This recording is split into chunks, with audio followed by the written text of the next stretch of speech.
So, new Ghost of Yotei news, the Socom PlayStation 2 leak, and Sony makes a big change. Those are the stories we're going to cover today, and if you could hit that like button on the video, thank you to those that do it, and as always, it's very much appreciated. First, yes or no, are you subscribed to PlayStation Plus Premium or not? We're going to be talking about the service in a sec, but I'm curious how many of you are subscribed to the highest tier. So comment below, yes or no, if you're subscribed to PlayStation Plus Premium or not. Let me know down in the comments below.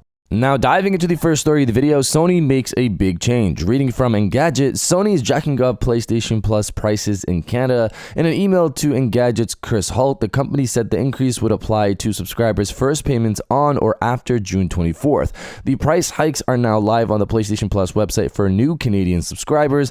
They vary depending on the tier and billing period, but range from 12 to 22% higher than they were yesterday. The new Canadian prices for PlayStation Plus Premium are $25 monthly, up from $21, $69 for 3 months, up from $60, and yikes, $225 for a year, up from $190. Meanwhile, extra members will now pay $21 a month, up from $18, $56 for 3 months, up from $50, and $190 annually, up from $155. Finally, essential subscribers prices go up to $14 a month, up from $12, $35 for 3 months, up from $30, and $110 annually, up from $95. The company didn't mention the elephant in the room, which are tariffs, in its email, instead justifying the price increase in vague terms. This is necessary to enable us to continue bringing you high-quality games and benefits, it stated.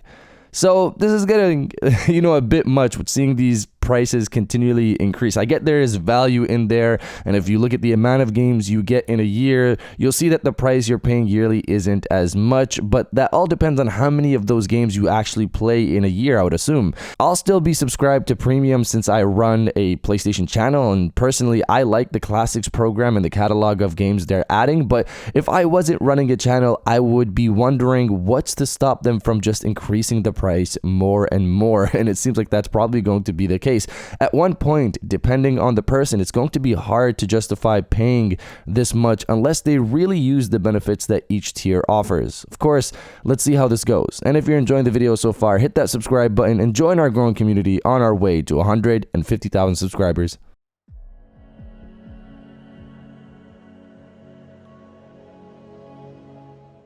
Now diving into the second story of the video, the Ghost of Yotei gameplay news. Reading from Pushsquare, Shuhei Yoshida's podcast Victory Lap continues with an appearance on the Easy Allies podcast, where he heaped praise on Sucker Punch Productions and its upcoming game, Ghost of Yotei. As the game is brought up, the former PlayStation executive only has glowing things to say about the studio. Naughty Dog and Sucker Punch always make the game feel right, Yoshida enthuses. You forget you're holding the controller because it feels so natural and intuitive to play. Speaking more specifically about the latter, he says Sucker Punch somehow always, from the very early stages of development, has a playable build which is kind of bug-free and never crashes. Yoshida continues saying he played so many different versions of Ghost of Tsushima and Ghost of Yotei while he was still with the company. Every time I visited the studio, even though I'd left the first-party team, the producer of the game brought me into his room and let me try Ghost of Yotei in development. He wanted my feedback, and it always felt great. So this is great news, really. I'm hyped. I'm very hyped for Ghost of Yotei, especially after recently going back to try Ghost of Tsushima again, just to play it a bit again after obviously playing Assassin's Creed Shadows, just to remember what Ghost of Tsushima felt like. I think people forget how Ghost of Tsushima is and how good it was. The visuals, the vibe, the gameplay, etc. If Yotei manages to top that, it could be a game of the year in 2025 for a lot of people. Ghost of Tsushima was my game of the year in 2020 over The Last of Us Part 2. Obviously, the big behemoth this year blocking that is Grand Theft Auto 6. It's great to hear that it just feels great to play and is bug-free. We just need a release date at this point. But you guys let me know if you're hyped for Ghost of Yotei or not. Let me know down in the comments below.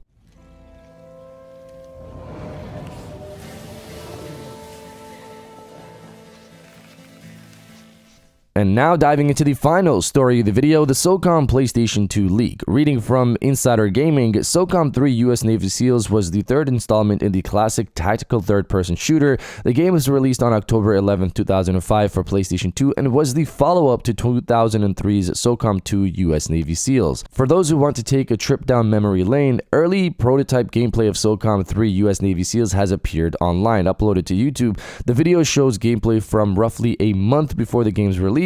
It's clearly buggy as it's pre-release, but gives a nice look at where things stood for developer Zipper Interactive at the time. The game featured 14 single-player missions, offered online multiplayer, and received positive reviews from critics. There was a bit of controversy with the game, however, as developer Zipper Interactive required players to verify themselves via credit card, debit cards, or even Visa gift cards. Without verifications, players were limited to what they could do online. While it seems common today, back in 2005, it was somewhat unheard of, especially for a PlayStation game. So stuff like this is pretty cool to check out, and I honestly wonder how people come to get their hands on stuff like this. I'm just ignorant in that area. I'm not really sure where you go to get stuff like this or who you connect to get stuff like this.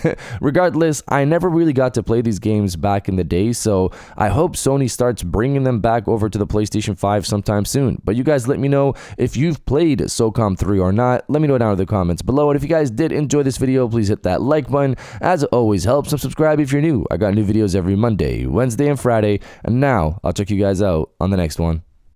And welcome back to the after show. This is the part of the video where we have a little fun down in the comments below. If you're old, welcome back. If you're new, welcome. For today's thing, what I want you guys to do is the body, obliterate, destroy, and overall harass the comment section with the long weekend is here. The long weekend is finally here. Hopefully I can finish Assassin's Creed Shadows this weekend, because I also got sent codes for Indiana Jones and Forza Horizon 5 from Team Xbox. So shout out to Team Xbox for sending me those codes. I'm excited to play Indiana Jones. You know, you guys already know that. I've talked about it multiple times on the channel and on other platforms as well, because we don't have that Uncharted experience at this moment from PlayStation, and I hope they bring that back with a new Uncharted. But for the time being, Indiana Jones, hopefully that'll give me that vibe, and I'm looking forward to playing it. But I just gotta finish Assassin's Creed already.